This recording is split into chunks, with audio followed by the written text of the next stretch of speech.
फिर उस लाल धागा को अपने कमर पे बांध लीजिए। वह कमर में तब तक बंधा रहे जब तक आप गर्भ धारण नहीं करती हैं। गर्भ धारण करने के बाद नमस्कार, नमो नारायण भक्तों, स्वागत है आप सभी का। भक्तों, हम सभी चर्चा करेंगे कि प्रदोष का व्रत कब है, किस दिन करना है प्रदोष का व्रत, 2025 का पहला प्रदोष का व्रत कब है और इस प्रदोष व्रत की महिमा क्या है। सभी बिंदुओं के ऊपर हम विस्तार से चर्चा करेंगे। आप लोग पूरा वीडियो देखिए। संतान प्राप्ति हेतु कुछ उपाय भी है, उपाय को भी मैं बताऊंगा, आप लोग पूरा वीडियो देखिएगा। 11 जनवरी 2025 शनिवार को प्रदोष का व्रत है। शनिवार को पड़ने वाला जो प्रदोष का व्रत है यह संतान की प्राप्ति कराता है। इस बार एकादशी भी जो है वह पुत्रदा एकादशी है और इस बार संयोग से जो प्रदोष का व्रत पड़ रहा है वह शनिवार को पड़ रहा है।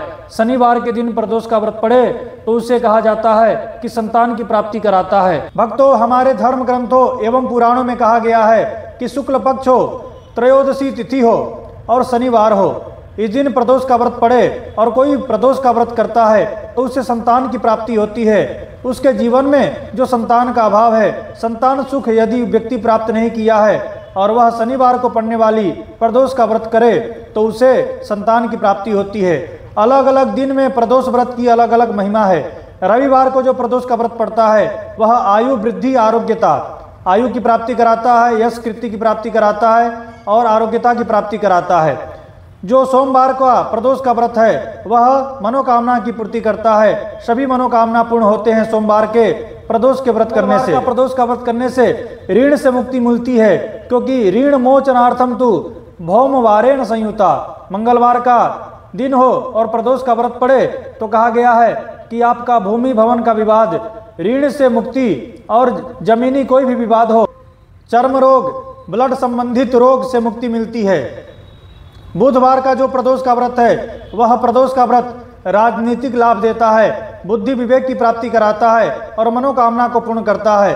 और बुधवार का प्रदोष का व्रत करने वाला व्यक्ति के जीवन में जो भी संतान होती है वह संतानें उनकी अंतिम अवस्था में सेवा करती है, यानी आज्ञाकारी संतान की प्राप्ति होती है।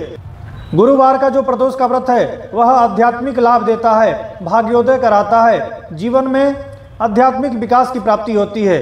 जो शुक्रवार का प्रदोष का व्रत है वह सभी प्रकार से लग्जरियस लाइफ देता है, स्त्री सुख, संतान सुख, जीवन सुखद रहता है, वैभवशाली रहता है। वार के हिसाब से प्रदोष के व्रत के फल में अंतर आ जाते हैं। प्रदोष का व्रत सभी को करना चाहिए, क्योंकि आयु वृद्धि, आरोग्यता या चाहो संतान, शिव पूजन विधिवत करो, कष्ट हरे भगवान। जो भी प्रदोष का व्रत करता है उसके सारे दुख दारिद्रता को भगवान शिव नष्ट कर देते हैं। प्रदोष का व्रत करने से दरिद्रता, संतानहीनता, बांझपन, पूर्व जन्म के महान पाप, संपूर्ण ग्रह पीड़ा और सभी प्रकार के संकटों से, सभी प्रकार के व्याधियों से मुक्ति मिलती है, क्योंकि प्रदोष का व्रत सभी प्रकार के दुख और कष्टों का निवारण करता है। जिस प्रकार से एकादशी की महिमा है उसी प्रकार से प्रदोष व्रत की महिमा है। और जो शैव्य है, जो भगवान शिव के भक्त हैं, उनके लिए प्रदोष का व्रत एक वरदान है। प्रदोष का व्रत पूर्व जन्म के पापों को मिटाता है। कम से कम अगर नियम पूर्वक 11 भी प्रदोष का व्रत कर लिया जावे तो उसकी मनोकामना को महादेव पूर्ण कर देते हैं, क्योंकि प्रदोष व्रत अपने आप में अनोखा है, अप्रतिम है, अद्भुत है। यही प्रदोष का व्रत करने से चंद्रमा का जो क्षय रोग था वह दूर हुआ महादेव की कृपा से।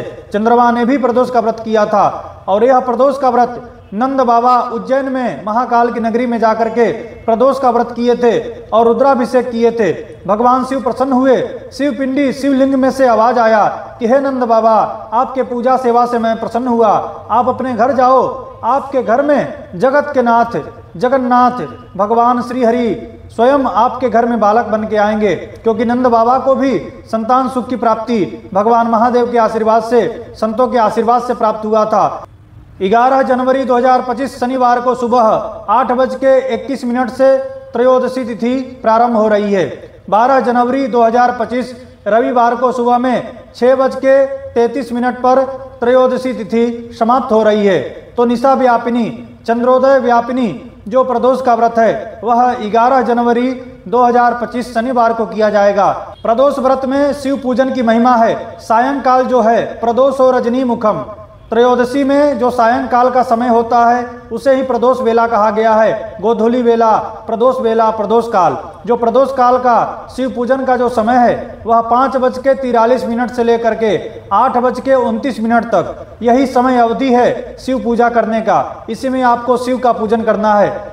जो इस प्रदोष काल के मुहूर्त में भगवान शिव का पूजा करता है उससे सारे देवी देवताओं का पूजा करने का फल प्राप्त होता है, क्योंकि त्रयोदशी तिथि पर प्रदोष वेला, जो मैं आपको सायंकाल का समय बता रहा हूँ, इसी समय में सारे देवी देवता भगवान शिव के लिंग में आकर के विराजमान हो जाते हैं, शिव पिंडी में आकर के लिपट जाते हैं। और इस समय पर जो कोई व्यक्ति भगवान शिव का दर्शन करता है, पूजन करता है, तो शिव के साथ में सभी देवी देवताओं का पूजन का आशीर्वाद भी उसे प्राप्त होता है। भक्तों, इस दिन 11 जनवरी 2025 शनिवार को अमृत सिद्धि योग और सर्वार सिद्धि योग भी है। सुबह 7:15 से लेकर के 12:29 तक अमृत सिद्धि योग और सर्वार सिद्धि योग है।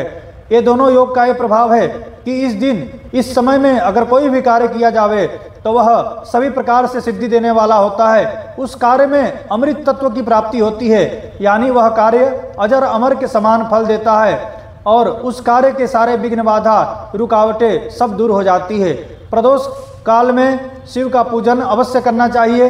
कम से कम पंचामृत से शिव का अभिषेक करें, दूध में काला तिल डाल करके भगवान शिव का अभिषेक करें, गन्ने का रस से अभिषेक करें, इससे लक्ष्मी की प्राप्ति होगी। और बिल्व पत्र, शमी पत्र, तुलसी की मंजरी भगवान शिव को चढ़ावे। 1 वर्ष तक शिवलिंग पर बिल्व पत्र चढ़ाने से जो फल प्राप्त होता है वही फल प्रदोष काल में भगवान शिव के लिंग पर तुलसी की मंजरी चढ़ाने से मिलता है। तो इतनी महिमा है, तुलसी मंजरी भी चढ़ाना चाहिए। भक्तों, संतान प्राप्ति हेतु एक उपाय है। भक्तों, आपने प्रदोष का व्रत किया है, आप प्रदोष काल में शिव का पूजन कीजिए। पूजन करके, पूजन से उठने से पहले आपको एक प्रयोग करना है। आप 7 चुहाड़ा ले जाइए अपने साथ में।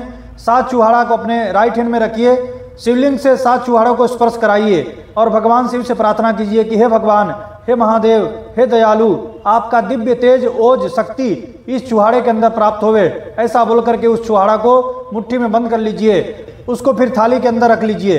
आसन के नीचे जल डाल करके, माथे पर तिलक लगा करके फिर आप खड़े हो जाइए।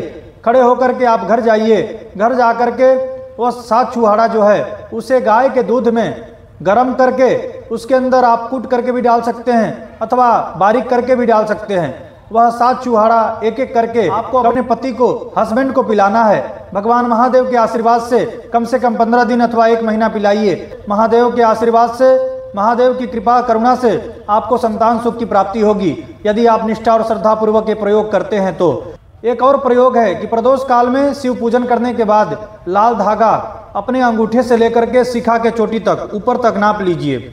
उस लाल धागा को इकट्ठा कर लीजिए, ले जाकर के शिवलिंग से स्पर्श कराइए।